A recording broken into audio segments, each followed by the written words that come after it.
Hello मेरे प्यारे बच्चों, कैसे हो आप सब लोग। आई होप सब मस्त है, जबरदस्त है। Jai Hind. A very warm welcome to the Shadua classes. हम पढ़ रहे हैं आपके सीएमए इंटर में paper number 5 business laws and ethics, जहां आज हम क्लास 9 पर है of your Indian contract act. ठीक है, तो लास्ट सेशन में हमने बातचीत करी थी regarding surety, basically contract of indemnity, contract of guarantee, इन सबको हमने लास्ट सेशन में कवर किया था। तो एक बार क्विक सा रिविजन करते हैं through my handwritten notes and then will start with today's session. Special contracts चालू करे थे, कॉन्ट्रैक्ट ऑफ इंडेमनिटी सेक्शन 124 से हमने बातचीत करनी चालू करी थी। कॉन्ट्रैक्ट ऑफ इंडेमनिटी में क्या होता है, एक बंदा दूसरे बंदे से वादा करता है कि अगर तेरा कोई नुकसान हुआ मेरी वजह से या किसी और की वजह से तो उसकी भरपाई मैं करूंगा। यही है contract of indemnity, where one party promises to save other to save other from loss caused to him by the conduct of the promiser। मतलब जो प्रॉमिस कर रहा है या किसी और बंदा, जैसे हमने यहाँ पे एग्जाम्पल एमिली और सिल्वी का लिया था। एप्लीकेशन ऑफ सेक्शन 124 में अपन के पास दो पार्टीज चाहिए, एक है इंडेमनीफायर और दूसरा है इंडेमनीफाइड। जो वादा कर रहा है वो इंडेमनीफायर है, जो जिसे वादा किया जा रहा है that I will save you from any loss that in case happen is indemnity holder और इंडेमनीफाइड। इंडेमनीफायर प्रॉमिस कर रहा है to make good for the loss, और इंडेमनीफाइड या इंडेमनिटी होल्डर को वादा किया जा रहा है who is promise to make the loss good. Okay, तो बेसिकली ये समझेंगे कि हमारा जो कॉन्ट्रैक्ट ऑफ इंडेमनिटी है वो एक्सप्रेस्ड भी हो सकता है, इम्प्लाइड भी हो सकता है। इम्प्लाइड बहुत डिटेल में हमें समझाया हुआ नहीं है, बट इसे ऐसे एग्जाम्पल के साथ समझ सकते हैं। Let me try to explain it to you.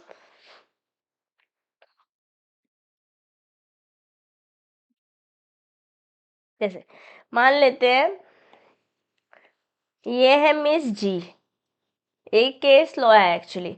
एक मिस जी हैं, उन्होंने गवर्नमेंट ऑफ इंडिया से कुछ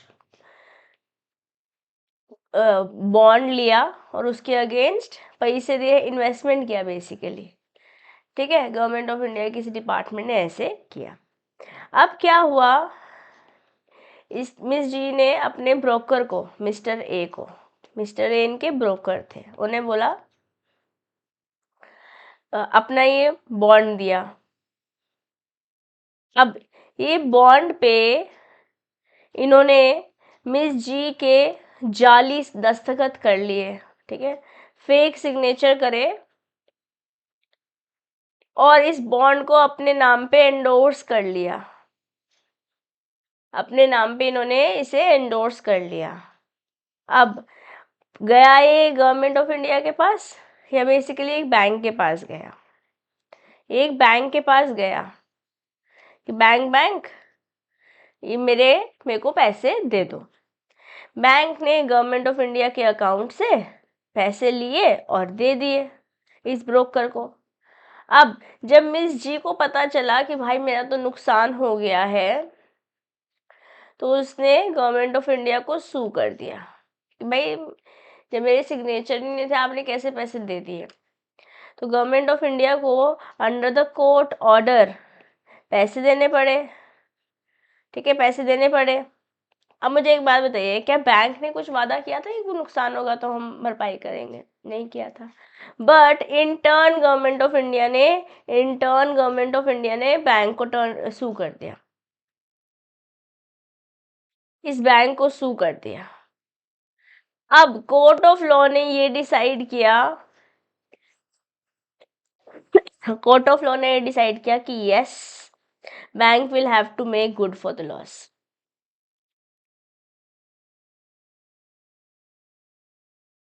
ये भी एक कॉन्ट्रैक्ट ऑफ इंडेमनिटी ही इम्प्लाई हो गया, और ये इम्प्लाइड हुआ बिकॉज ऑफ बिहेवियर। यहाँ पे कोई वादे नहीं करे गए थे, ना शब्दों में लिख कर ना शब्दों में बोल कर, but through your conduct bank को यहाँ पे इंडेमनीफाई करना पड़ गया।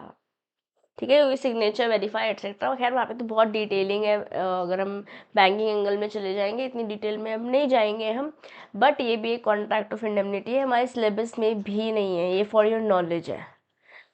ठीक है, चलो अब राइट ऑफ इंडेमनिटी होल्डर, ऐसे सेक्शन 124 में डेफिनेशन देख रखी थी हमारे को कॉन्ट्रैक्ट ऑफ इंडेमनिटी की, ऐसी राइट ऑफ इंडेमनिटी होल्डर भी है हमारे पास। 3 राइट्स है इंडेमनिटी होल्डर की, सारे डैमेजेस, सारे कॉस्ट या किसी भी तरीके का सम पे किया गया है बाय द प्रोमिजी और the indemnity holder, then that sum will be made good by whom? By the promisor or the indemnifier. ठीक है, अब ये रहा contract of indemnity was not big, बिल्कुल आराम से हमने पढ़ लिया, बट कॉन्ट्रैक्ट ऑफ गारंटी काफ़ी डिटेल्स में था हमारे पास। हमने लगभग 2 घंटे का सेशन, मतलब अभी तक का सबसे बड़ा सेशन हमने किया था, है ना। आई होप आप प्रोसेस कर पाए उस इंफॉर्मेशन को। अब चलेंगे हम आज के सेशन के बाद contract of bailment, contract of pledge पढ़ने, और अगर समय हुआ तो contract of agency 9th session में ही कर लेंगे, otherwise will dedicate a 10th session for contract of agency. ठीक है, चलिए कॉन्ट्रैक्ट ऑफ गारंटी सेक्शन 126 बात करता है। यहाँ पर जैसे हमने कॉन्ट्रैक्ट ऑफ इंडेमनिटी में 2 पार्टीज पढ़ी, ऐसे ही कॉन्ट्रैक्ट ऑफ गारंटी में 3 पार्टीज हैं। एक वो जिसने पैसे दिए हैं, एक वो जिसने पैसे उधार लिए हैं, और एक है गारंटर। यस, तो जिसने पैसे उधार लिए हैं बेसिकली इसकी लायबिलिटी है, वो है प्रिंसिपल डेटर, और जिसने पैसे दिए हैं उधार वो है क्रेडिटर, और जिसके कहने पे दिए हैं, मतलब जो गारंटी दे रहा है कि अगर प्रिंसिपल डेटर ने पैसे नहीं दिए तो मैं आपके पैसे वापस करूँगा, वो है surety. Yes, so to perform a promise or discharge liability of third party in case of his default, this is contract of guarantee as per section 126 of Indian Contract Act. I hope आपने सारे sections लिखे हैं तो मुझे tag करना नहीं भूलिएगा दिशा दुआ क्लासेस इंस्टाग्राम हैंडल पर। ओके, चलिए पार्टीज मैंने बता दी, 3 पार्टीज हैं।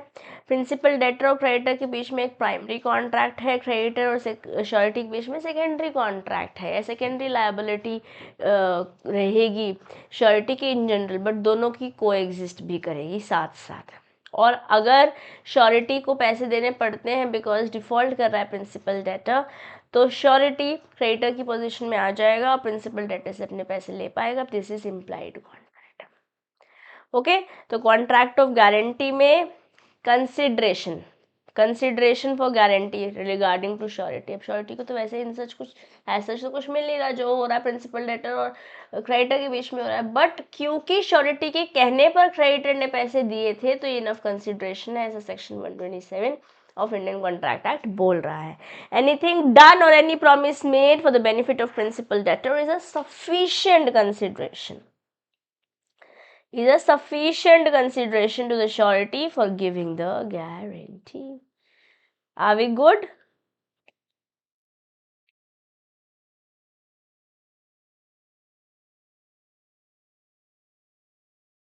Okay, अब टाइप्स ऑफ गारंटी में पास कोई स्पेसिफिक किसी पर्टिकुलर चीज़ की गारंटी हो सकती है, किसी फिक्स जो पर्टिकुलर हो सकती है।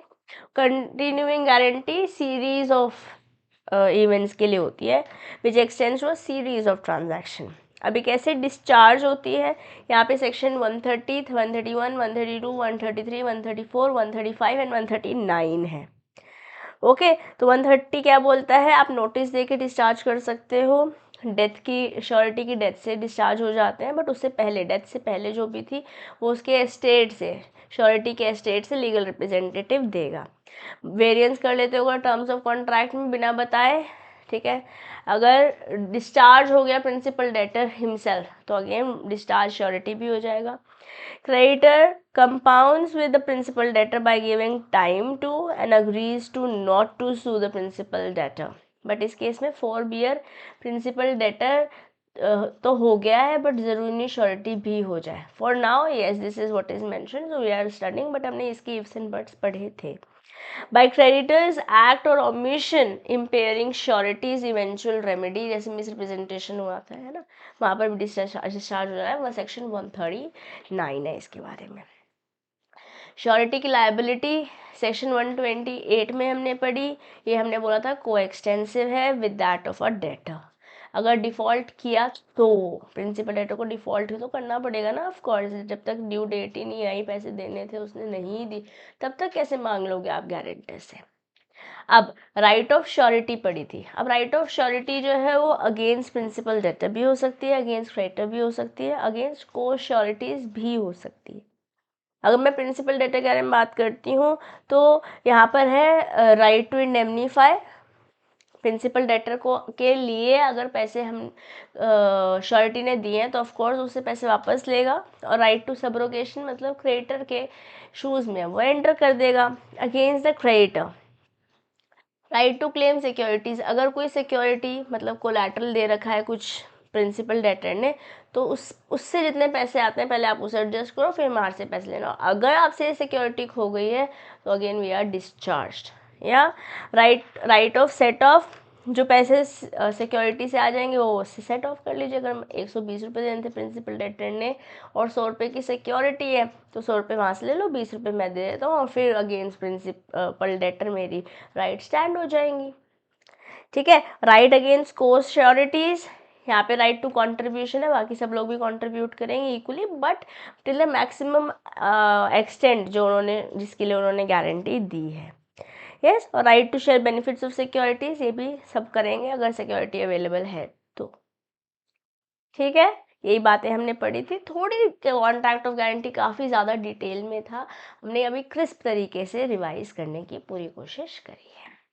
ठीक है, अब चलते हैं आज का सेशन चालू करते हैं। We will start with contract of pledge, we will start with contract of bailment first. पहले बेलमेंट पढ़ेंगे, फिर प्लेज पढ़ेंगे, और अगर आज समय हुआ तो हम एजेंसी देखेंगे, otherwise will do it in the next session. Bailment से चालू करते हैं।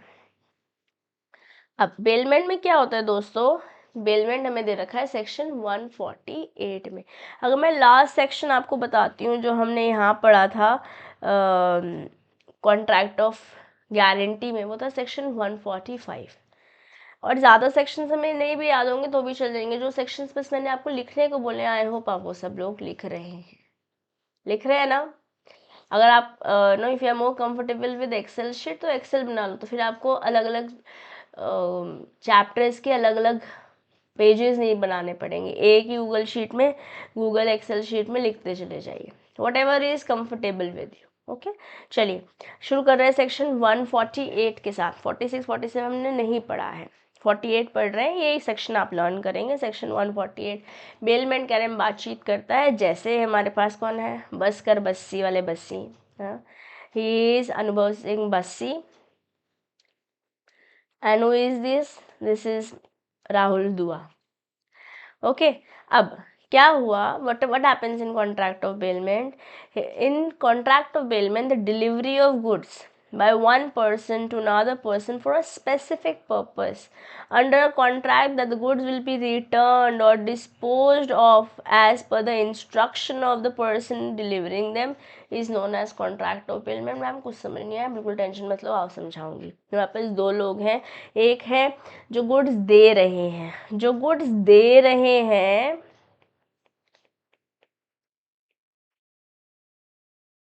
वो है बेलर, और जिन्हें दिया जा रहा है वो है बेली। ठीक है, जैसे हम यहाँ पर अनुभव सिंह बस्सी और राहुल दुआ का एग्जाम्पल ले रहे हैं। So what is happening is, let's say Rahul दुआ अनुभव सिंह बस्सी के घर गए, दोनों फ्रेंड्स हैं, इनके घर गए, घर जाके बोला दोस्त मेरी गाड़ी की ना, मेरी गाड़ी की चाबी नहीं मिल रही है, ये मेरी गाड़ी जो है ब्रेक डाउन हो गई है, मुझे अपनी कार मुझे दे दो, क्योंकि मुझे अपने बेटे को स्कूल छोड़ने जाना है, क्योंकि मुझे अपने बेटे को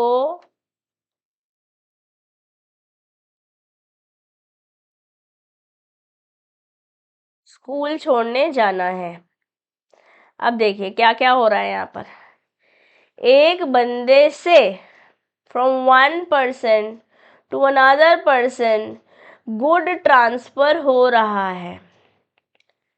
मुझे एक बात बताइए कि यहाँ पे गुड्स ओनरशिप ट्रांसफर हो रही है कि खाली गुड्स ट्रांसफर हो रहा है? ऑफ कोर्स मैम, खाली गुड्स की पोजेशन ट्रांसफर हो रही है, सिर्फ possession is being transferred. Ownership अभी भी इन्हीं के पास ही है, ओनरशिप अभी भी इन्हीं के पास ही है। तो गुड्स हमने डिलीवर कर दिए, मतलब यहाँ पे कहा कि गाड़ी डिलीवर कर दी किसी और बंदे को, ठीक है, किसी एक स्पेसिफिक पर्पस के लिए, इस पर्पस के लिए दिया। हम बोला था कि गाड़ी स्कूल लेके जानी है, वही क्या शॉपिंग करने भी जा रहे हैं, अपनी बहन के घर भी जा रहे हैं, 2-4 और जगह भी जा रहे हैं। This is not for which गाड़ी was given, car was given. तो जो दे रहा है वो है बेलर, जिसे दिया जा रहा है वो है बेली। सिर्फ और सिर्फ पोजेशन ट्रांसफर हो रहा है, ओनरशिप अभी भी बेलर के पास ही है। जैसे ही पर्पस फुलफिल होता है वैसे ही गुड को वापस देना होगा। या फिर हो सकता है अनुभव सिंह बस्सी, अभिनव सिंह बस्सी क्या कह दे, अनुभव, हाँ, अनुभव सिंह बस्सी बोल दे राहुल दुआ क्यों कि मेरी वाइफ को दे देना, मेरी वाइफ को दे देना। तो या तो वापस करनी होगी या तो रिटर्न करनी होगी जैसे कि डेफिनेशन में लिखा है, या फिर वैसे डिस्पोज करनी होगी जैसे कि इंस्ट्रक्शन दिया है बेलर ने, जैसे कि इंस्ट्रक्शन दिया है किसने, जिसने गुड्स दिए हैं। Am I clear to everybody? Yes. तो चैप्टर 9 बात करता है इंडियन कॉन्ट्रैक्ट एक्ट का रिगार्डिंग बेलमेंट, और यहाँ पे पर्टिकुलरली सेक्शन 148 बात करता है डेफिनेशन बेलमेंट की, जहाँ पर what is bailment as per section 48, bailment is defined as the delivery of goods by one person to another person for some purpose, purpose के लिए, पर्पस खत्म, समान वापस देना होगा। upon a contract there they shall, when the purpose is accomplished, be returned or otherwise disposed of according to the directions of the person delivering. am I clear? Yes. Bailment में 2 लोग होते हैं। कितने लोग होते हैं दोस्तों? 2 लोग होते हैं। एक होता है बेलर, एक होता है बेली। जो गुड्स दे रहा है वही तो बेलर है, जिसे दिया जा रहा है वही तो बेली है। The person delivering the goods is known as baler and to whom the goods is delivered is known as bailey. A person already in possession of goods of other contracts, to hold them as the bailey, he thereby becomes the bailey and the owner becomes the baler of such goods, although they may not have been delivered by the way of bailment. ऐसे मान लेते हैं, इसका example ऐसे लेते हैं कि मेरे पापा के ना बिजनेस है, ठीक है, उनका लेट्स से शॉप है और एक फैक्ट्री है, और सामान आया, रॉ मटेरियल आया उनका दिल्ली से, लेट्स से, ठीक है, पानीपत से सामान आया। अब वो ट्रेन के थ्रू आया, ट्रेन के थ्रू जब आया तो ट्रांसपोर्ट एक एजेंसी थी जो वहाँ से यहाँ ट्रांसफ़र कर रही थी। यहाँ पे उस ट्रांसपोर्ट एजेंसी का काउंटर पार्ट था। उन्होंने फ़ोन करके मेरे पापा को बोला कि आपका सामान आ गया है। मेरे पापा ने बोला कि अभी मैं 2 दिन के लिए आउट ऑफ टाउन हूँ, मैं आपसे ले लूँगा। गुड अभी दी नहीं है, गुड ऑलरेडी उसके पोजेशन में है, बट यहाँ पर that person, that agency is the bailee and my father is the bailor. Though exactly goods deliver नहीं हुए हैं, but for some time, for some purpose good उनके पास है और फिर ले लेंगे। यहाँ पे हमने कॉन्ट्रैक्ट ऑफ बेलमेंट क्रिएट कर लिया है, though the goods were already in possession of the bailee. Am I clear? समझ में आया? तुम्हारे पास 3 मोटे मोटे इंग्रेडिएंट्स हैं for a contract of bailment to be. There must be a delivery of specific goods. The delivery must be for some purpose.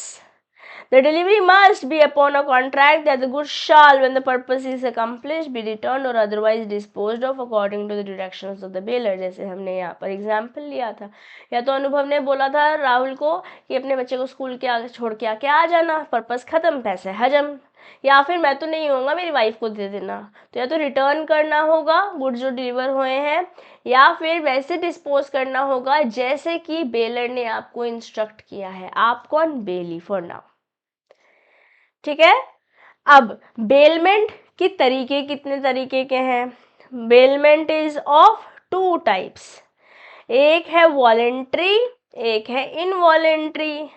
जब आप अपनी मर्जी से दे रहे हैं तो वॉलेंट्री है, ठीक है। जैसे मान लेते हैं अनुभव ने अपनी फेवरेट कॉमेडी नोटबुक युवराज को दी आराम से रखने के लिए, while Bussy goes on a vacation.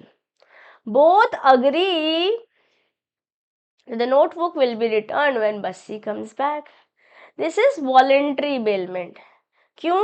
क्योंकि दोनों ने म्यूचुअल कंसेंट के साथ एक अग्रीमेंट किया है कि अभी मैं दे रहा हूं, वापस ले लूंगा, ठीक है। अब इनवॉलेंट्री क्या हो जाएगा? जैसे मान लेते हैं गलती से रह गए, गलती से सनग्लासेस अनुभव के युवराज के घर रह गए, एक लेट नाइट पार्टी कर रहे थे वो, ठीक है।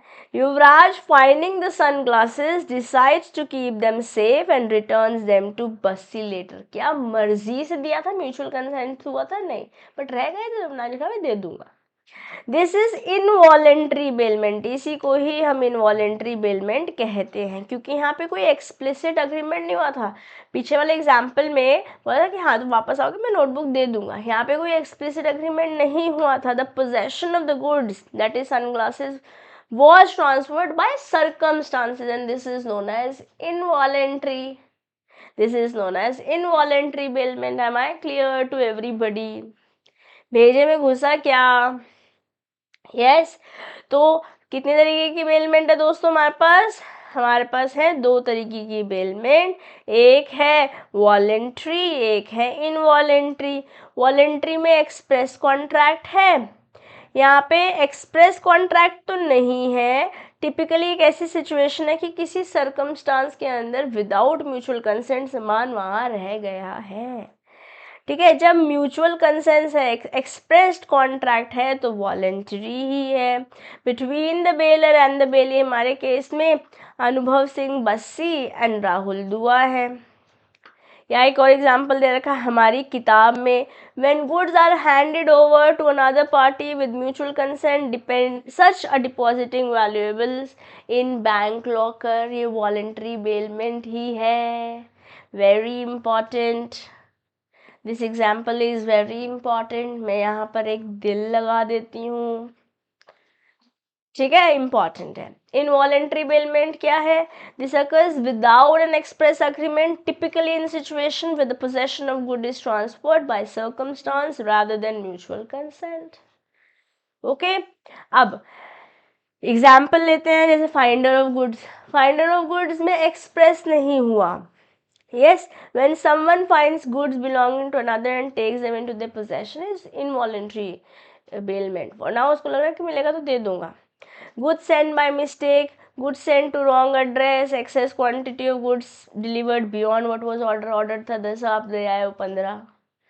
Yes, Bailey's death. If the Bailey passes away, the goods under bailment may come into the possession of Bailey's heir. उसके साथ तो bailment हुआ भी नहीं था, बट ये involuntary bailment जैसे हम मान लेंगे। Are we good? How many types of bailment प्यारे बच्चों? 2 types. वॉलेंट्री, इनवॉलेंट्री एकदम सिंपल सा एग्जाम्पल, अनुभव सिंह बस्सी और राहुल दुआ याद रखना, यू आर सॉर्टेड। हा हा हा हा चलिए essentials for bail essential conditions for bailment समझते हैं। इसे मान लेते हैं अनुभव ने अपना गिटार दिया युवराज को, ठीक है।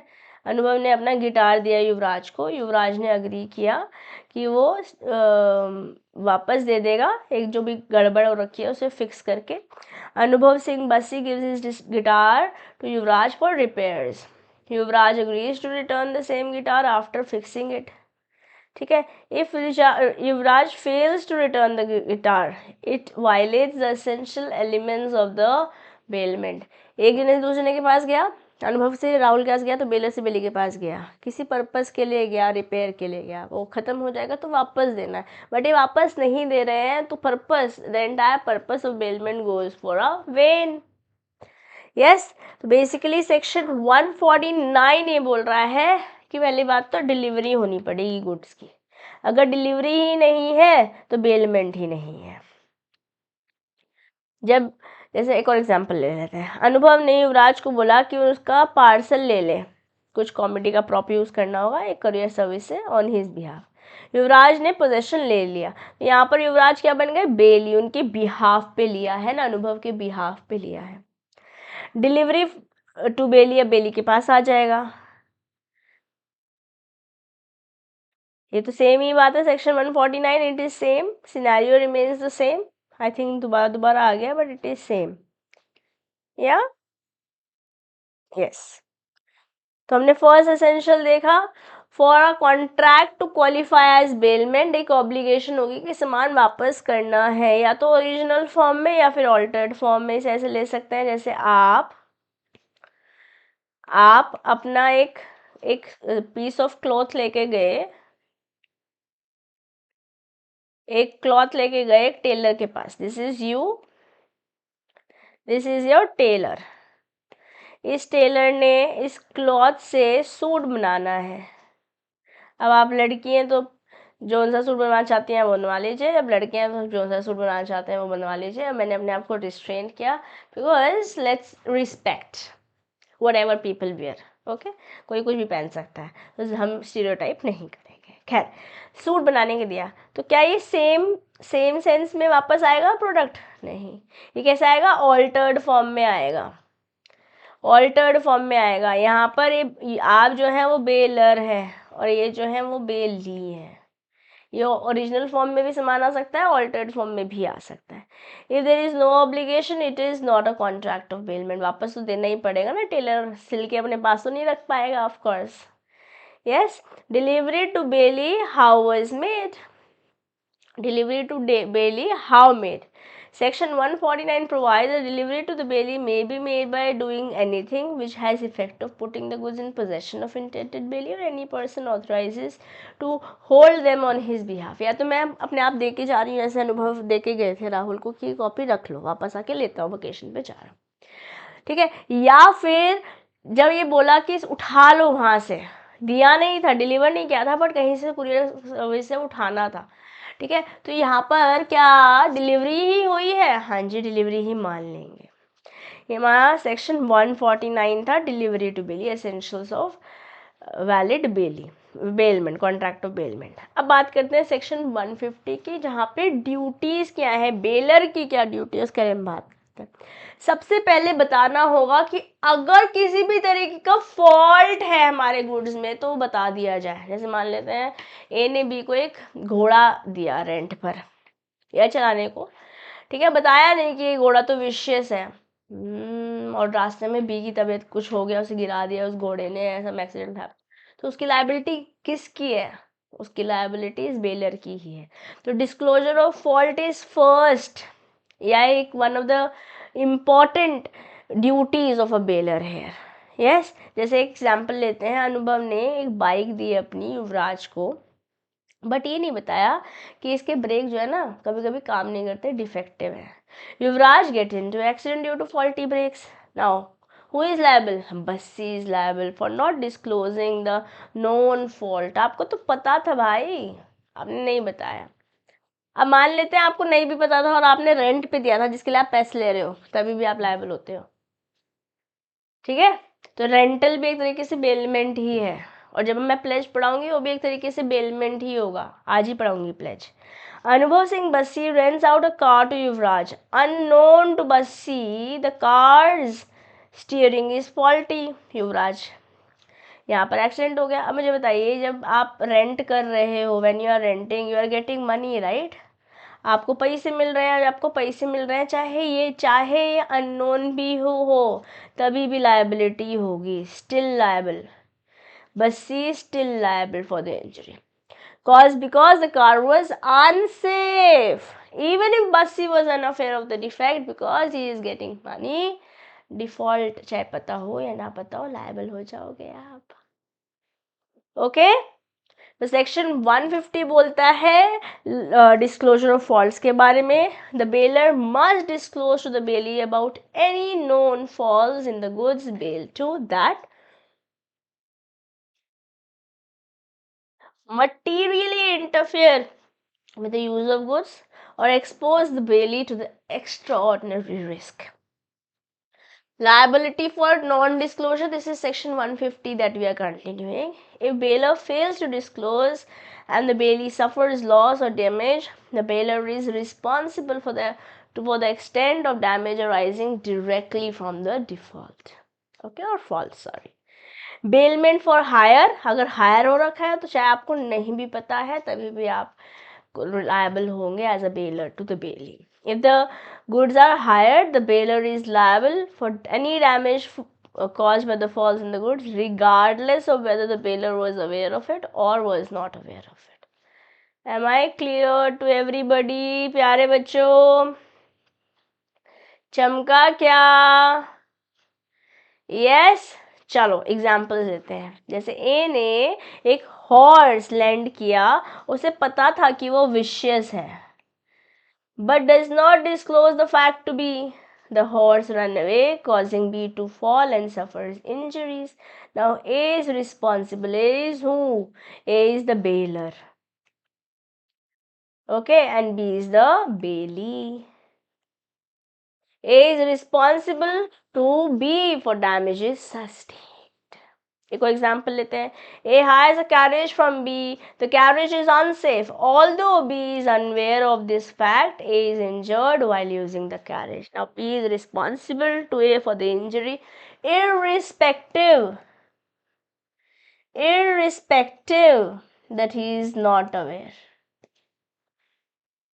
Am I clear? होगी, पैसे मिलते रहे, आपकी ड्यूटी थी भाई. This was section 150. 151 हम नहीं पढ़ रहे हैं, 152 की ओर चल रहे हैं. When a bailee is not liable, पहले हमने बेलर की लाइबिलिटी बोली थी, अब हम बेली की लाइबिलिटी कहाँ नहीं है उसके बारे में बात कर रहे हैं. युवराज बेली है ना, उन्हें एक बस्सी ने एंटी कॉमेडी ट्रॉफी दी थी. डिस्पाइट टेकिंग रीजनेबल केयर, उन्होंने अपने प्रोडक्ट जैसे रखा. एक आग लग गई युवराज के घर में और डैमेज हो गई ट्रॉफी. युवराज यहाँ पे लायबल हेल्ड नहीं होगा, will not be held liable. Why? Because उसने रीजनेबल केयर किया था. Because Am I clear? As required under section 151 of Indian Contract Act. तो आपने अभी तक सेक्शन 149 पढ़ा बेलमेंट, 148 पढ़ा बेलमेंट,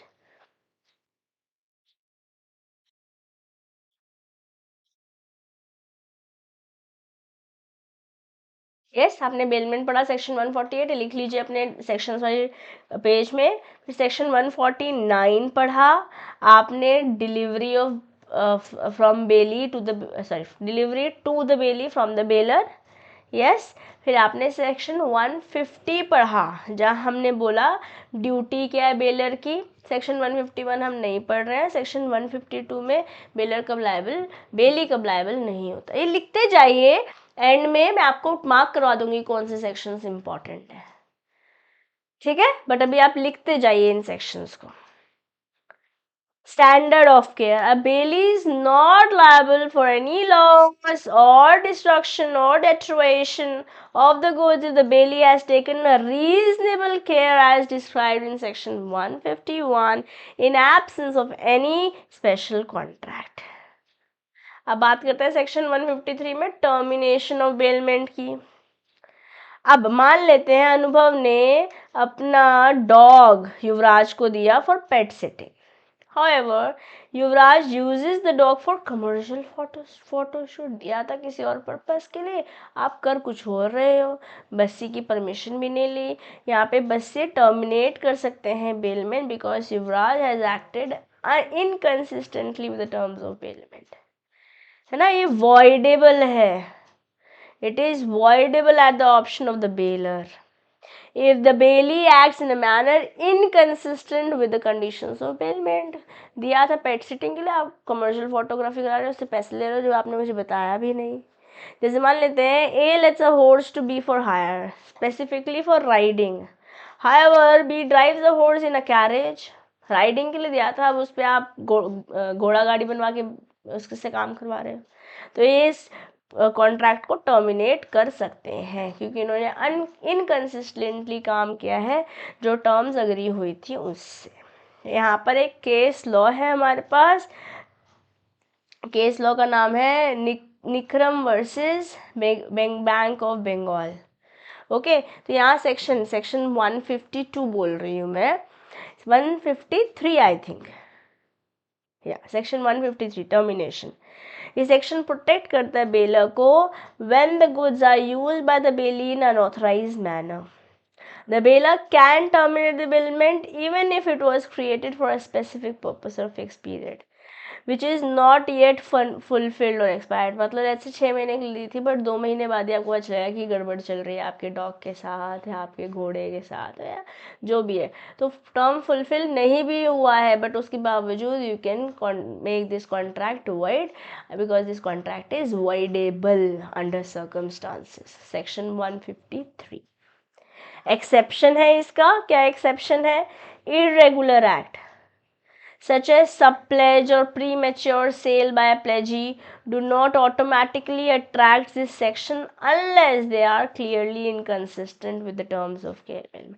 अगर प्रॉपरली लिखा है कि हाँ आप सब प्लेज नहीं कर सकते या इस समय से पहले सेल नहीं कर सकते, तो of course you have to follow, but otherwise in 2 cases में, क्या क्या केस? सब प्लेज या प्री मेच्योर सेल हो रहा है अगर प्लेजी द्वारा, तो ये एक्सेप्शन है, टर्मिनेशन इन केसेस में नहीं होगा, जबकि इनऑथराइज था, ऑथराइज नहीं था बाय द बेलर। अब प्लेज में एक्चुअली होता क्या है, पहले मैं आपको ये बता देती हूँ। प्लेज में क्या होता है, जैसे मान लेते हैं ये है शाम बैंक के पास गए, बैंक को बोला बैंक मुझे लोन दे दो। बैंक ने कहा ठीक है मैं लोन तो दे दूंगा, बट मुझे कोई सिक्योरिटी चाहिए, मेरे पास तो कोई गारंटर नहीं है। तो कोई दिक्कत नहीं है, तुम्हारे पास कोई गोल्ड होगा, कोई ज्वेलरी होगी, कोई वैल्यूएबल आइटम होगी जो आप मुझे वो दे सकते हो। कहा ठीक है, मेरे पास मूवेबल आइटम है। यहाँ पे हम मूवेबल आइटम के बारे में बात करते हैं, क्योंकि इमूवेबल आइटम के बारे में हम मॉर्गेज में बात करते हैं। ठीक है, मूवेबल आइटम होती है प्लेज में, जो मूवेबल आइटम्स होती हैं वही कोलैटरल जैसे होती जाती है। जैसे मान लेते हैं गोल्ड, ठीक है, गोल्ड दे दिया और इन रिटर्न लोन ले लिया, यही कॉन्ट्रैक्ट ऑफ प्लेज है। यहाँ पर जो दे रहा है वो है प्लेजर, और जो ले रहा है गुड्स को वो है प्लेजी। ठीक है, या इनको हम पॉनर और पॉनी भी बोलते हैं।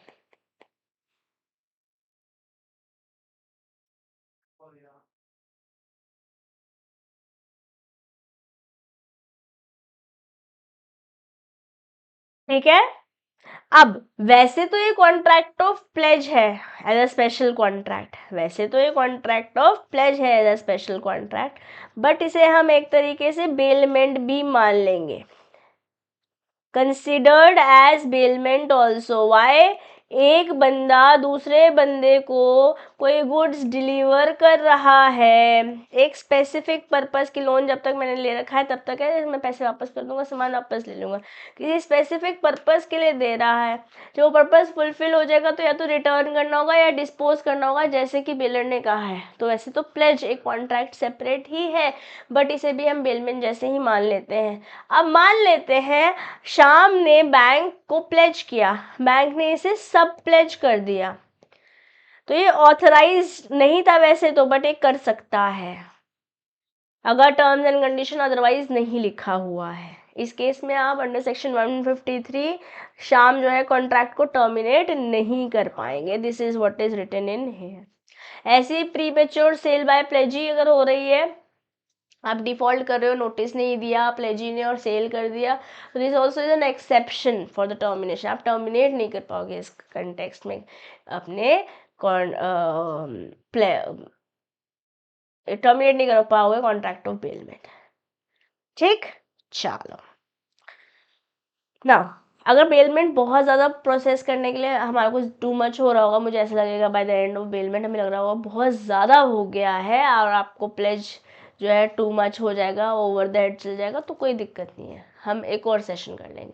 हम प्लेज आज करें, सॉरी बेलमेंट आज कर लेंगे, प्लेज एक नेक्स्ट डे कर लेंगे, एजेंसी उसके नेक्स्ट डे करेंगे, और फिर एक और सेशन लगाएंगे एमसीक्यूज और क्वेश्चंस के लिए जो हमारी बुक में दे रखा है। तो थोड़ा समय लगेगा, इंडियन कॉन्ट्रैक्ट एक्ट में काफ़ी कंटेंट है हमारे पास, उसको अच्छे से पढ़ना भी तो पड़ेगा, just for the sake of it तो नहीं हम क्लासेस चलाएंगे ना। यस। चलिए अब बात करते हैं liability for unauthorised use for bailment of goods. Section 154 इसके बारे में बातचीत कर रहा है। की प्रोविजंस क्या है? If the bailee uses the goods in a manner not in accordance with the conditions of bailment, they are liable to compensate the bailor for any damage caused for the goods and be held responsible for damage arising from or during such unauthorized use। जैसे हमारे पास example दे रखा है, example 1, ए ने B को घोड़ा दिया personal riding के लिए, बी ने आगे दे दिया अपने फैमिली मेम्बर को। Although C rides the horse with care it accidentally falls and is injured. तो यहाँ पर लाइबिलिटी किसकी है भाई? आपको जो मैंने बोला था पर्सनल राइडिंग के लिए था, आपने आगे क्यों दे दिया? तो फिर आप लाइबल होंगे, चाहे सही से भी यूज़ किया हो, बट मैंने आपको जो अथॉरिटी दी थी उसके बियॉन्ड जा रहे हो ना आप। ए ने जो बी को अथॉरिटी दी थी उससे बियॉन्ड जा रहे हो ना, इसलिए आप लायबल हो। ठीक है। A has a horse from B in Calcutta expressly for the purpose of travelling to Banaras.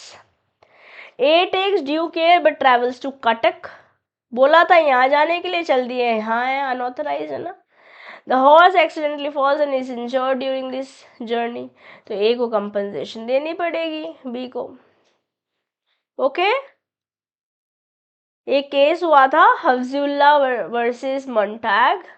A car was interested to the defendant, मतलब मोंटैग को दी थी as a bailee under specific circumstance. The defendant use the car for private purpose which was in contravention of the agreement. जो बोला था उसके against जा रहे हो कॉन्ट्रैक्ट में। The court held the defendant is liable for the damages arising from the unauthorized use of car। जैसे हमने बनारस कटक और कैलकाटा वाला एग्जाम्पल पीछे देखा था। Hey guys, give me a moment।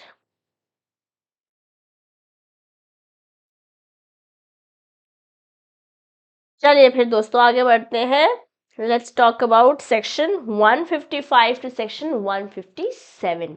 अगर सामान मिक्स कर दिया तो, अगर मैंने आपको कोई सामान दिया था और आपने अपने सामान के साथ मिक्स कर दिया, अगर सेपरेट कर सकते तो ठीक है, अगर नहीं करेंगे, नहीं कर सकते तो उसका लॉस भर के देना पड़ेगा। और मान लेते हैं सेपरेट करने में भी कोई खर्चा आ रहा है तो वो भी आप भर देंगे, मैं नहीं भरूंगी। As a bailor this is your duty as a bailee. Okay. Mixing of goods, mixing of goods और मिक्सिंग विद बेलर्स कंसेंट। अगर बेलर के कंसेंट से करो कोई टेंशन नहीं है। आपने अग्री किया कि to store his wheat with Yuvraj Dua's wheat who mixes it with his own wheat with Bassi's consent। Consent से हुआ है। both Bassi and Yuvraj will have proportional interest in mixed wheat। अगर इनका 50 किलो था और इनका 40 किलो था तो इनको 50 किलो के हिसाब से मिल जाएगा, इन्हें 40 किलो के हिसाब से मिल जाएगा। इनका 100 किलो था, इनका 200 किलो था तो इनको 200 किलो के हिसाब से मिल जाएगा, इन्हें 100 किलो के हिसाब से मिल जाएगा। दोनों का इक्वल था तो इक्वली मिल जाएगा। जिस भी प्रपोर्शन में गया है सामान उस प्रपोर्शन में रिटर्न मिल जाएगा। ठीक है। अगर अगर अभी तक तो कंसेंट था, अगर कंसेंट नक्को ओके, फिर क्या होगा? अगर गुड्स को सेपरेट किया जा सकता है सेपरेट कर लेंगे। ठीक है। अनुभव ने युवराज को 50 सैक ऑफ राइस दिए थे, युवराज ने मिक्स कर दिए अपने सैक्स के साथ विदाउट बस्सी का कंसेंट। अब Yuvraj must separate the rice at his own expense, खुद का खर्चा, और 50 सैक वापस कर दो। चलो अब अगर मान लेते हैं सेपरेट ही नहीं हो सकते, फिर क्या करें? अरे बाबा रे, ये तो बवाल हो गया। ठीक है। सेक्शन 157 सारे बात करें। 155 कंसेंट के साथ, 56 और 57 विदाउट कंसेंट। जब सेपरेट हो सकते हैं 56, नहीं सेपरेट हो सकता 57 है। अब अनुभव ने बैरल ऑफ प्रीमियम ऑयल लिया था 10,000 रुपये का, युवराज ने अपने रेगुलर ऑयल 3,000 के साथ मिक्स कर दिया युवराज के कंसेंट के बिना, सॉरी बस्सी के कंसेंट के बिना। तो युवराज को कंपनसेशन देना पड़ेगा, प्रीमियम ऑयल 10,000 रुपये पूरे वापस। खलास, चटाक बेबी। हाँ, चटाक बेबी करते हैं ना युवराज। चलिए, ये युवराज थोड़ी ना है, ये तो पिक्चर गलत लग गई है। ये चटाक बेबी वाली फोटो लग गई है और मैं युवराज का नाम ले रही हूँ। मुझे अचानक से याद आ गया युवराज दुआ तो शार्क टैंक में थे, आप लोगों ने बताया ही नहीं मुझे। ये तो कोई और है। ओहो, युवराज दुआ नहीं, राहुल दुआ है। ये राहुल धुआं है, ये भी धुआं ही है क्या? मैंने बोल रही राहुल धुआं हूँ। युवराज धुआं तो कोई और है, ये राहुल धुआं है वो तो। ये भी धुआं है क्या? युवराज तो है, बट धुआं है कि नहीं मुझे नहीं पता, ये आप बताएंगे मुझे, ठीक है। ही इज युवराज। राहुल तो दुआ थे, ये तो युवराज ही है ना, चटैक बेबी ही है, चटैक बेबी। अब दुआ है या नहीं है मुझे पता नहीं है, तो कहीं मुझे टैग वैग मत कर देना, युवराज को टैग कर दे रहे हो अगर ये दुआ नहीं है तो, है, वरना गड़बड़ हो जाएगी। भावनाओं को समझो, ठीक है। चलो आगे बढ़। चटैक बेबी से अचानक से याद है मुझे इंस्टाग्राम। आपको आता है कभी ऐसे कुछ याद? चलो, मिक्सिंग ऑफ गुड्स सेक्शन 50 155 156 157 155 बात करता है बेलर के कंसेंट के साथ अगर आप गुड मिक्स करो कोई टेंशन नहीं है, उस प्रपोर्शन में बांट लेंगे जिस प्रपोर्शन में हमारा शेयर है। जिस प्रपोर्शन में हमारा शेयर है उस प्रपोर्शन में बेलर और बेली अपना अपना सामान बांट लेंगे, कोई टेंशन नहीं है। मिक्सिंग विदाउट बेलर्स कंसेंट सेक्शन 56 में जहाँ सेपरेट हो सकता है, 57 में जहाँ सेपरेट ही नहीं हो सकता है। अगर मैं 56 के बारे में बात करती हूँ, the bailee mixes the goods without the bailor's consent but the goods can be separated और divided, the property in the goods remain unaffected for both the parties. But इस प्रोसेस में कोई खर्चा हो रहा है तो बेली को खुद करना पड़ेगा।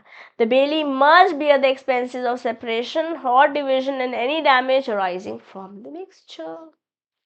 ओके, जैसे मान लेते हैं ए ने 100 bales of cotton mark specific mark के साथ दिया बी को।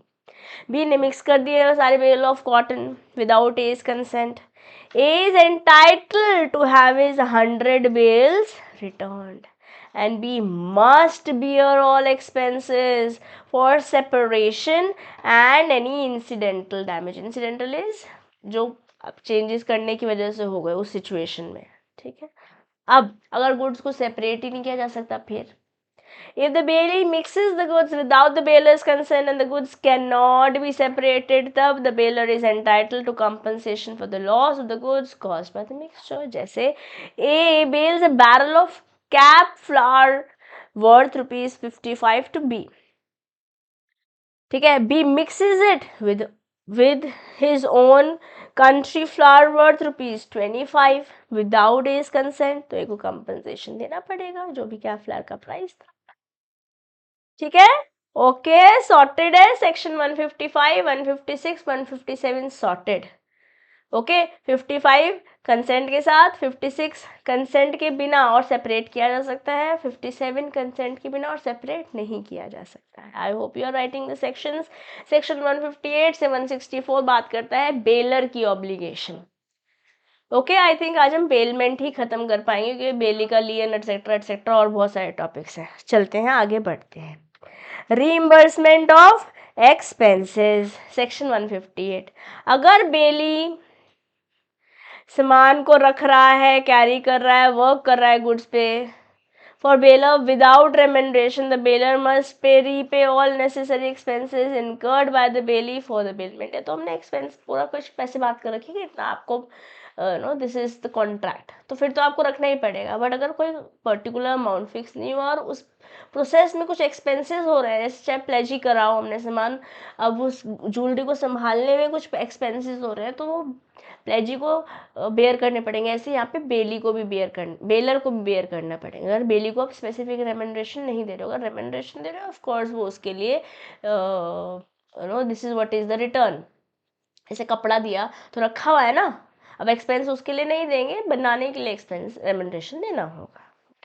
Responsibility for loss, bailor responsible है for compensating the bailee for any loss sustained due to bailor's lack of title to make the bailment or the bailee's inability to receive back the goods or to give valid directions regarding them. आपका खुद की good थी नहीं और आपने आगे दे दिया, जिसकी वजह से कोई और आया और no he is asking for reimbursement. अब खर्चा तो हो गया बेली का, अब बेलर को पैसे वापस देने होंगे। तो सिंपल, हम इतने एग्जाम्पल देख चुके हैं कि अब हम इन एग्जाम्पल्स को यहीं पर हम फ्रेम करते हुए समझते हुए आगे बढ़ रहे हैं। Return of delivery of goods section 160 बोल रहा है, सेक्शन यहाँ पे नहीं भी याद होंगे चलेगा अपन को, ठीक है। The bailee is required to, अब सेक्शन 158 से 164 आप नहीं भी लिखेंगे in your copy, in your notes जहाँ पे आप सेक्शन लिख रहे हैं तो भी फाइन, ठीक है। सेक्शन 160 बात करता है return on delivery of goods, bailee is required to return or deliver the goods to the bailor's direction once the bailment period has expired or the purpose for which the goods have been bailed is fulfilled. तुम पढ़ते ही आए, this is the essential condition also for bailment. अगर बेली सामान वापस नहीं करता है इसे हम ब्रीच ऑफ कॉन्ट्रैक्ट बोलेंगे. If the bailee fails to return the goods on demand the bailor can choose to sue, के कानूनी कार्रवाई कर देंगे, हम यहाँ पे मुकदमा कर देंगे either for wrongful conversation or wrongful detention of the goods. ठीक है, केस हुआ था Dhyan Singh Shobha Singh versus union of India. यहाँ पे सुप्रीम कोर्ट ने बोला बेलर सू कर सकता है बेली को अगर आपने रॉन्गफुली कन्वर्ट कर दिया है या रॉन्गफुली डिटेन अपने पास रख रखा है गुड्स को, जब भी रिटर्न मांगा था तभी भी नहीं दे रहे हैं, नॉट रिटर्न ऑन डिमांड अगर हुआ है तो. ठीक है, belly is responsibility for loss after default. अगर बेली ने गुड्स रिटर्न नहीं करी, डिलीवर नहीं करी या tender the goods at the correct time, bailee responsible है किसी भी तरीके का लॉस, डिस्ट्रक्शन या डिस्ट्रक्शन अगर डिफ़ॉल्ट की वजह से हो रहा है तो. अगर बेलर को कोई नुकसान हो रहा है तो उसका खामियाजा भी आपको भुगतना पड़ेगा. प्रॉफिट्स फ्रॉम गुड्स, अगर मान लेते हैं आपको एक काऊ दी मैंने, उस काऊ का बेबी हो गया तो ये नहीं बेबी अपने पास रख लोगे, वो भी मुझे वापस देना पड़ेगा. Yes, unless otherwise agreed, the bailey is obliged to return any increase or profit delivered from the bailed goods. जैसे if a cow is bailed to bailey and the cow gives birth to a calf, the bailey must return both the cow and the calf to the bailor. Bailey in good faith returns the goods as per bailor's direction. The bailey will not be held liable to the true owner for such delivery. अगर मान लो उसे पता भी नहीं था और फिर काव के साथ दे दिया काफ को तो लायबल नहीं रहेगा. Joint ownership, if several joint owners of goods bail the goods to the bailey must return or deliver to one joint. सबको नहीं देना, ये किसी एक बंदे को दे दो. और as directed by one without needing consent of, यहाँ पे सारे बाकी सारे जॉइंट ओनर्स की आपको कंसेंट नहीं चाहिए unless and until it is otherwise agreed. अब अग्रीड कॉन्ट्रैक्ट में कोई बात लिखी हुई है ऑफकोर्स आपको उसको तो फॉलो करना ही पड़ेगा ना. Yes, title of goods, if the bailor does not have the title of the goods and the bailey in good faith returns the goods as per the bailor's direction, the bailey will not be held liable to the true owner of such delivery. अब ए की good ए ने B को दिया, ठीक है, B को पता ही नहीं था कि ए के ने गुड सी के थे. अब बी ने जो भी पर्पस के लिए लिया था वापस ए को कर दिया. अब सी कह रहा है भाई तूने ए को क्यों दिया, भाई ए ने मुझे दिया था, I didn't know that there is some गड़बड़ घोटाला है, तो यहाँ पर बेली की कोई लायबिलिटी नहीं होगी. ठीक है, जैसे मान लेते हैं A leaves a cow in custody of B to be taken care of. The cow has a calf, B is bound to deliver the calf as well as the cow to A. Section 165 बोलता है अगर joint owners हैं then the bailey may deliver them back to or according to the directions of one joint owner without the consent of all. सारे लोगों की consent हमें नहीं चाहिए, but agreement में अगर कुछ और लिखा है तो of course you'll have to follow that. Section 166 provides that if the bailor has no title to the goods and the bailey in good faith delivers them back to or according to the directions of the bailey is not responsible to the owner in respect of such delivery. Easy. अब बात करते हैं termination of gratuitous bailment by death. Section 162 बोलता है, section नहीं याद करेंगे चलेगा अपन को, that a gratuitous bailment is terminated bye death either of the baler और ऑफ द बेली. इस एग्जाम्पल के साथ समझते हैं तो बच्चे से समझ में आएगा. जैसे मान लेते हैं अनुभव ने एक पेन दिया था युवराज को for a few days without any charge. If either Bassi or Yuvraj passes away, the gratuitous bailment cannot contract is terminated. कुछ दिनों के लिए दिया था, हमेशा के लिए नहीं दिया था. ठीक है, right of third person, section 167 बोलता है अगर कोई बंदा other than the bailor claims goods bailed he may apply to the court to stop the delivery of goods to the bailor and decide the title of the goods. अगर किसी बंदे ने किस बेलर, अच्छा, अगर कोई और बंदा बोलता है, इस मान लेते हैं मैंने आपको गुड्स दिए और आपको पता चला कि सी बोल रहा है मेरे गुड्स हैं, तो आप मुझे देने की जगह कानून का प्रोसेस भी ले सकते हैं। Section 156 provide that if a person other than the bailor claim the bailed goods that claims goods bailed he may apply to the court to stop the delivery. वो बोल सकता है, सी बोल सकता है बी अब ए को सामान नहीं देगा एंड डिसाइड द, अब कोर्ट ही डिसाइड करेगा टाइटल। जैसे मान लेते हैं अब अनुभव ने बेल किया पेंटिंग टू युवराज, लेटर एक तीसरा बंदा आया उसने बोला पेंटिंग जो है ना मेरी है and obtains a court order कि वो बस्सी को वापस नहीं कर सकते until the ownership dispute is resolve. Yuvraj must comply the court decision regardless important है, इजी भी है।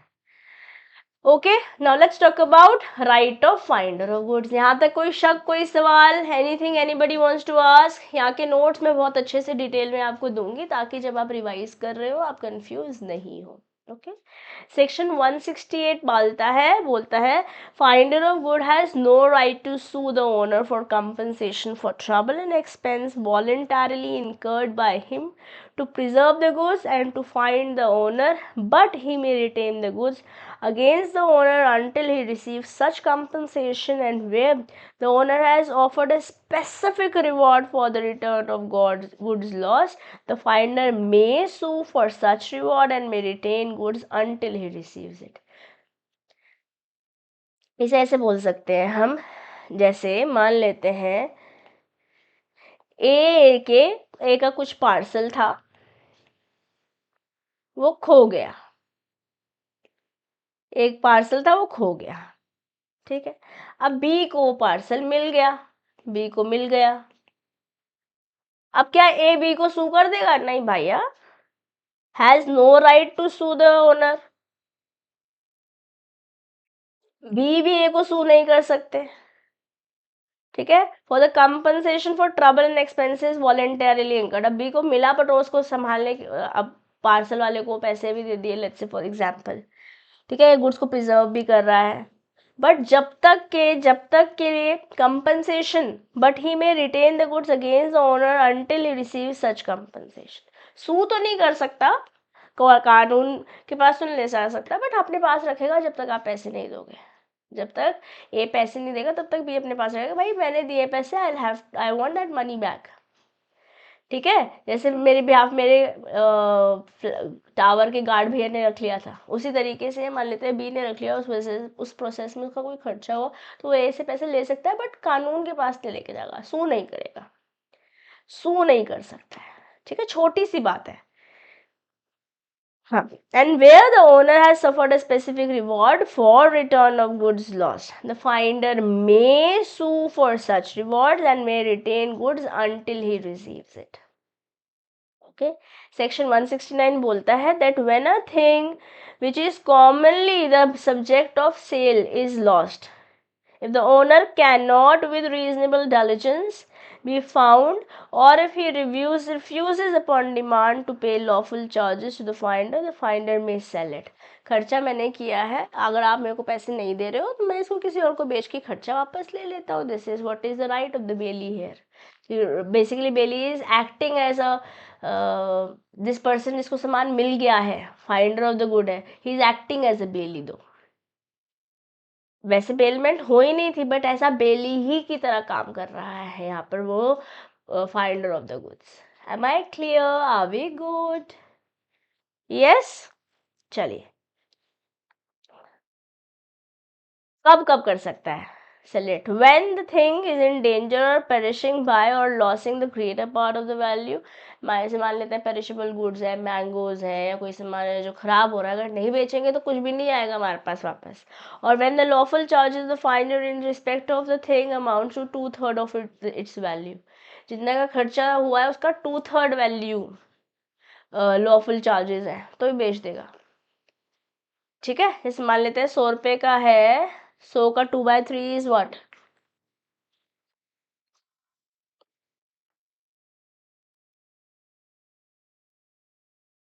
66.66, अगर 66.66 लॉफुल चार्जेस ही है तो कहेगा भाई बेचो और ख़त्म करो बात। ठीक है, जैसे एक MJR steel private limited versus क्रीमसोर कॉर्पोरेशन एक केस हुआ था कैलकाटा में। It was held that it is not always necessary that sale should be by owner himself. Sale by agent or anyone with the consent of owner is valid. Finder of asset can also sell and give good title. There can also be sale by estoppel. ठीक है, चलो बेलीज lien करते हैं. I think we will finish it here. Yes, bailee's lien करके we will finish. Pledge नहीं करेंगे आज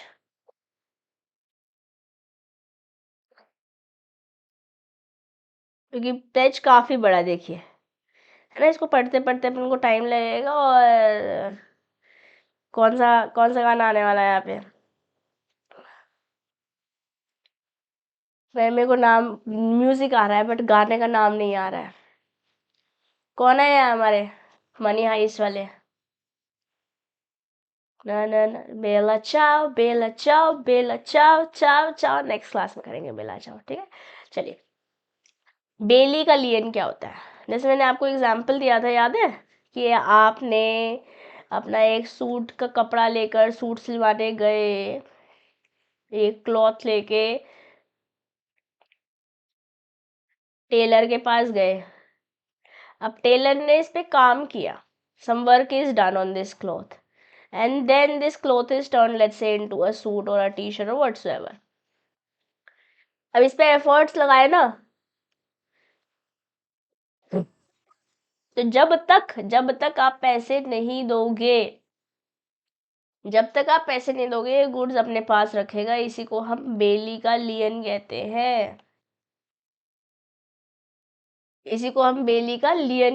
हैं.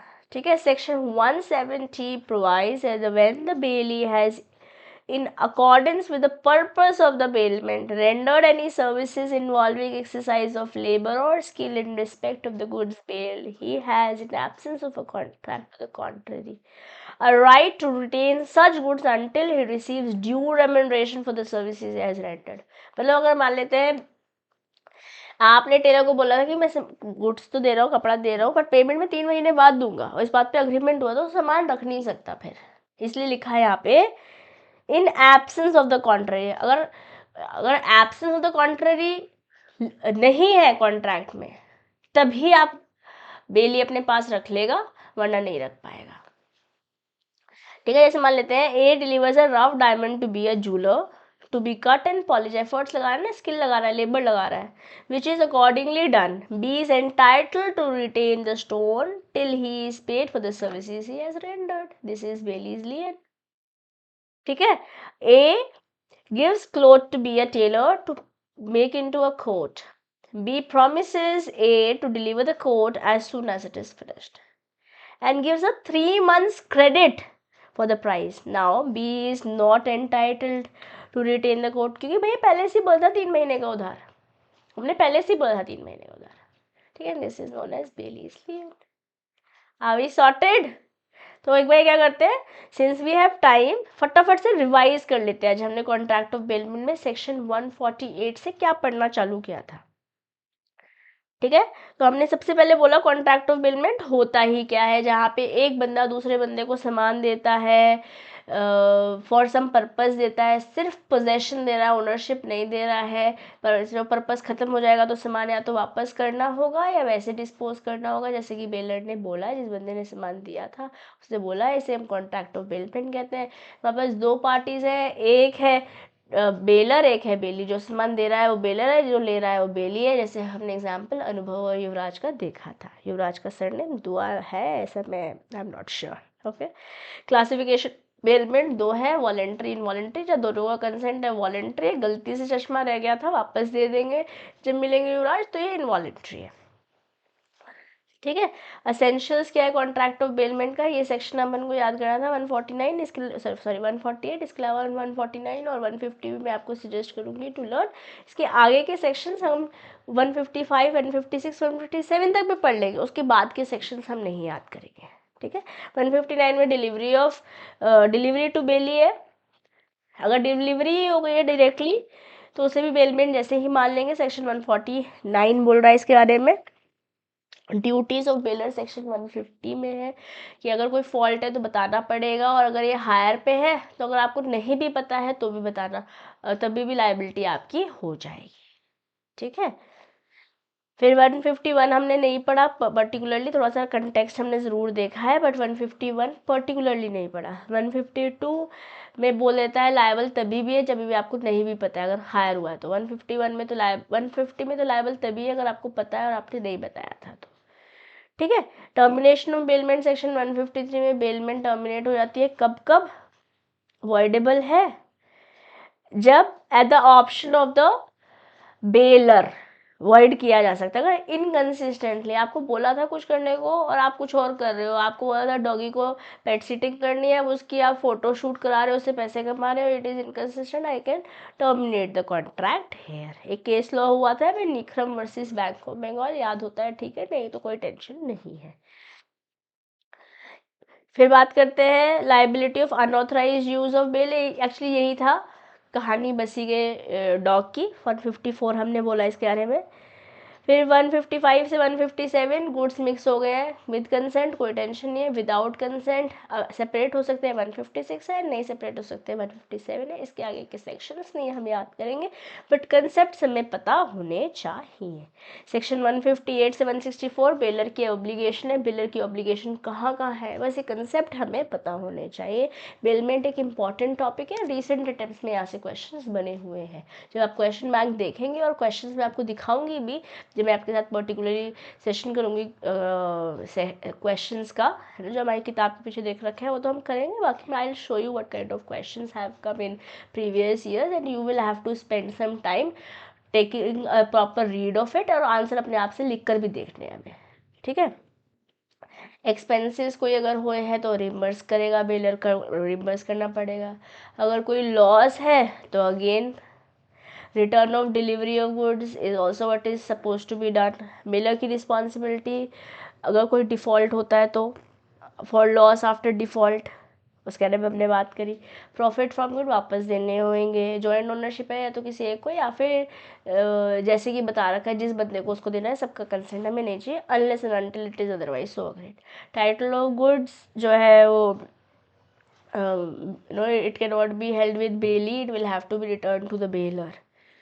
ठीक है। Termination of gratuitous bailment by death, अगर डेथ हो गई लेट्स से दोनों में से किसी की, जैसे हमने अनुभव और युवराज का एग्जांपल देखा, ग्रेटिशियस बेलमेंट का एंड हो जाता है। ऐसे कुछ दिनों के लिए कुछ बढ़िया से पेन दिया था लेट्स से अनुभव ने युवराज को।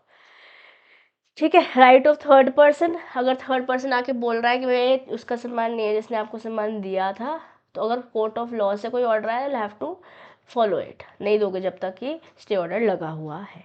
Right of finder of good, finder of good ने अगर कोई खर्चा किया तो उसे वो मिलना चाहिए। उसके लिए वो सू तो नहीं कर सकता, बट ऑफ कोर्स पैसे ले सकता है। और अगर पैसे नहीं मिल रहे हैं अंडर फॉलोइंग सर्कमस्टांसेस तो सेल करके पैसे ले लेगा। अगर मान लेते हैं अगर कानूनी कार्रवाई की खर्चे ही 2/3 of the value of the good है तो बेच के ले ले पैसे। ठीक है। या फिर सामान की वैल्यू जो है कम हो रही है, पेरिश हो रहे हैं गुड, वो बिकेंगे ही नहीं, तभी वो बेच सकता है। और बेली का लिए तो तुमने बोल ही दिया, अगर कोई खर्चा किया है, कोई एफर्ट्स, नॉट खर्चा, कोई एफर्ट्स लगाया, कोई स्किल लगाई है जो बेसिकली कॉन्ट्रैक्ट में बोली हुई थी कि आप हमें देंगे, उसके लिए रिम्बर्समेंट खर्चा देंगे। अगर आपने नहीं दिया तो हम अपने पास रख लेंगे।